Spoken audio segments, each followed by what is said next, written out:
Hi everyone, welcome to my another mini blog. আজকের ব্লগটা start করছি সুন্দর জায়গাটা থেকে। কত সুন্দর না প্লেসটা দেখো। জাস্ট এই জায়গাটাতে আমরা যখনই আসি এখানেই বসি, আড্ডা মারি, আর সবাই এখানে ইভিনিং ওয়াক করতে আসে। যাই হোক, তারপরে দেখি না আন্টি আমার জন্য এত এত মিষ্টি পাঠিয়ে দিয়েছে। আমি তো মিষ্টি খাই না, বাট আন্টিগুলো নিজের হাতে বানিয়েছে, আর তাই জন্য ভাবলাম এখানে ট্রাই করে নিতে হবে, কেমন টেস্ট হয়েছে দেখে নিতে হবে এক্ষুনি। তো আমি ওখানেই দাঁড়িয়ে দাঁড়িয়ে খেতে স্টার্ট করে দিলাম, আর ও তো জোর করে আমার সব মিষ্টিগুলো ট্রাই করিয়েছে একটু একটু করে। তারপর আমি মিষ্টিটা খেয়ে নিলাম, আর খাওয়ার পরেই মনে হলো মিষ্টি মিষ্টি মুখ হয়ে গেছে, তাই ঝাল কিছু খেতে হবে। তো এই চানা কাকুর দোকানে চলে এসেছি। এইখান থেকে আমরা সবসময় চানা আলু কাবলি খেতে থাকি। 2 প্লেট চানা খেয়ে নেওয়ার পর একটু ঘোরাঘুরি করে ভাবলাম যে একটু রেস্টুরেন্টে ঢোকা যাক, কী কিছু খাওয়া যাবে।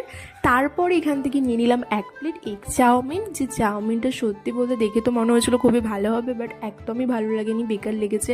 তাও যেহেতু কিনেছি, দুজনে মিলে আমরা খেয়েই নিলাম।